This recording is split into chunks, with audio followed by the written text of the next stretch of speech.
ఇది ఈ క్వశ్చన్ అడుగుతున్నాను. లాస్ట్ టైం అంటే మ్యాడ్ 1 మనకు చాలా కాన్ఫిడెన్స్ ఉంది, మీరెంత కాన్ఫిడెంట్ చూపించడానికి ప్రెస్ మీట్లో డబ్బులు రిఫండ్ చేస్తున్నారు.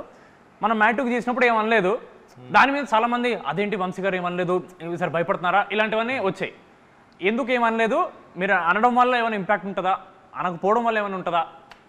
అనకపోవటం మూలాన అంటం మూలాన ఇంపాక్ట్ ఉంటుందో లేదు, కానీ ఆ రోజున you're all new boys, new director, I was making a small film.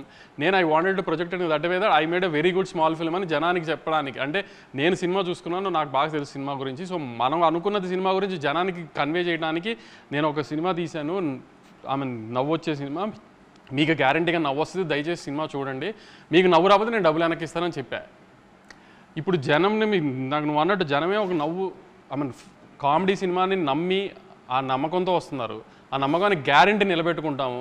లేదంటే మీకు ఎలాగో నన్ను ట్విట్టర్లో తిట్టడం బాగా అలవాటు, ఈసారి మళ్ళీ ఇంకొక డోస్ పెంచి తిడుతురు కానీ అంతే తప్పితే. కానీ మీరు డిసప్పాయింట్ అయ్యే సమస్య లేదు. నవ్వటానికి థియేటర్కి రండి, హ్యాపీగా నవ్వి పంపిస్తాము, గ్యారెంటీగా నవ్వించి పంపిస్తాము. లేదంటే యాస్టీస్ మీరు అన్న ట్విట్టర్లో ఎప్పుడైనా తిట్టుకోవచ్చు. ఇంకా వంశీనే కదా మిమ్మల్ని కొంచెం గ్రిల్ చేద్దామని. మామూలుగా బయట మన ప్రెస్ మీట్ చూసినా చాలామంది ఇలా టాక్ ఉంది, కళ్యాణ్ శంకర్ కాంపౌండ్ అంటే సితారానే, దాన్ని బయట సినిమాలు చేయడు అని బయట టాక్ వస్తుంది. దానికి మీ రిప్లై? బయట మాట్లాడదామా? లేదు లే, అన్నతో కంఫర్ట్గా ఉంటుంది, ఏది కావాలంటే అది ఇచ్చేస్తాడు, చేసుకోమంటాడు, తర్వాత తిడతారన్న మళ్ళీ కాన్ఫిడెంట్గా చెప్పేసి అన్నను అడుగుతా. అంటే అన్నను అడిగినా చిన్నబాబు సార్ ఉంటారు కదా అక్కడ, పెద్ద బాస్, బిగ్ బాస్ ఉంటారు, ఆయన డిసైడ్ చేస్తారు నెక్స్ట్ ఏం చేయాలి ఏంటని. కంఫర్టబుల్గా ఉంది మామ, అంటే ఏం కావాలంటే చేయొచ్చు అన్నప్పుడు. సితారా అంటే ఎక్కువ మీ పేరు పడుతుంది, బట్ ఈవెన్ చిన్నబాబు గారు is one of the back bones for Sithara, just like for Haarika Hassine. ఒక స్టోరీ వచ్చి ఒకవేళ అది మీకు నచ్చి సార్కి నచ్చపోయినా, సార్కి నచ్చి మీకు నచ్చపోయినా, ఆ ఫైనల్ డెసిషన్ అనేది ఎవరు తీసుకుంటారు, లేదా మీరిద్దరు ఎలా డిస్కస్ చేసుకుంటారు? ఒక స్టోరీని వచ్చినప్పుడు మీరు కాల్ చేసి ఇలా బాబాయ్ ఇలా స్టోరీ వచ్చింది బాగుంది అని అలా డిస్కషన్ జరుగుతుంటుందా? అంటే ఎప్పుడంతే, ఇప్పుడు కళ్యాణ్ ఫస్ట్ వచ్చి కలిసినప్పుడు వేరే కథ చెప్పాడు, సినిమా కథ, అది తీద్దాం అనుకున్నాం, అది కొంచెం డిలే అయిందని.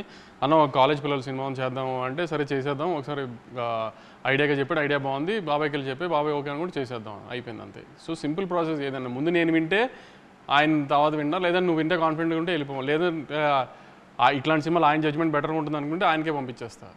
సో ఆయనే ముందు డెసిషన్ తీసేసుకుంటారు తీసుకుందామా లేదా అని. ఒకవేళ డిసగ్రిమెంట్ అయితే ఆపిన సినిమాలు కూడా ఉన్నాయి. ఓకే, ఇప్పుడు ఫస్ట్ టిల్లు వచ్చింది, దాంతో టిల్లు స్క్వేర్ అని, ఈ సీక్వెల్స్కి కొత్త టైటిల్ లాగా టిల్లు 2 కాకుండా టిల్లు స్క్వేర్ అని కొత్త ఒక ఐడియా వచ్చింది. దాని తర్వాత we followed the same sentiment for mad square. ఇప్పుడు కింగ్డమ్ బయట టాక్ నడుస్తుంది 2 పార్ట్స్ అని, ఒకవేళ సెకండ్ పార్ట్ వస్తే కింగ్డమ్ స్క్వేర్ అని పెడతారా? కింగ్డమ్ అది రూమర్ కాదు, అది యాక్చువల్లీ కథే 2 పార్ట్స్ కథ. అది అలా సెకండ్ పార్ట్ తీయాలి అని ఈ కథను పెంచి ఫస్ట్ పార్ట్ చేసింది కాదు. ఇక్కడ దాకా నాకు గౌతమ్ చెప్పింది, మనం తీసిన సినిమా పార్ట్ 1 అండి, ఇక్కడ దాకా ఈ కథ, దాని తర్వాత పార్ట్ 2 అని దాని స్క్రీన్ ప్లే వేరు ఉందండి, ఇది అని చెప్పాడు క్లియర్గా. సో అది స్క్వేర్ పెడదామా, కింగ్డమ్ 2 పెడదామా ఏంటి అనేది దాని రిజల్ట్ రేంజ్ చూసి దాన్ని బట్టి డిసైడ్ చేద్దాం. మనం సితారా పేజ్లో ఏ పోస్ట్ వచ్చినా సరే, 100 పోస్టుల్లో 90 పోస్టులో వీడియోలు ఉంటాయి. అది చూసినప్పుడు మీకు ఏమన్నా ప్రెషర్ అనిపిస్తుందా అన్న? ఇప్పుడు మీరు సినిమా చూసారు ఇప్పటి వరకు చేసింది? చూసి ఎలా ఉందో అది? ఆయన నాకు అడిగావు కదా కథలో లాజిక్లు కావాలి, ఇది అని.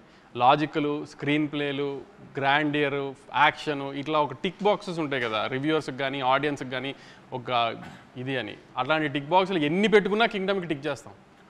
అట్లాంటి సినిమా నుంచి అవి ఎక్స్పెక్ట్ చేయండి. ఇట్లాంటి సినిమా నుంచి కామెడీ సినిమా కామెడీ ఎక్స్పెక్ట్ చేయండి, లాజిక్లు వద్దు, కథలు వద్దు.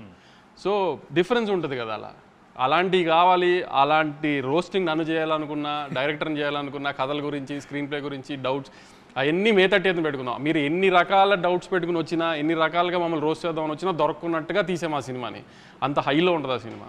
సో అట్లాంటి డిస్కషన్స్ అప్పుడు పెట్టుకోవచ్చు. ఇప్పుడైతే నవ్వుకుంటానికి రండి, నవ్వించి పంపించే గ్యారంటీ మాది, అది షార్ట్గా చెప్తున్నాం. మళ్ళీ అది సితారాలో వంశీ గారు ఇలా పర్టికులర్గా ఓన్లీ పెద్ద హీరోలతో చేస్తారనే క్లియర్గా మిత్ బ్రేక్ అయిపోయింది.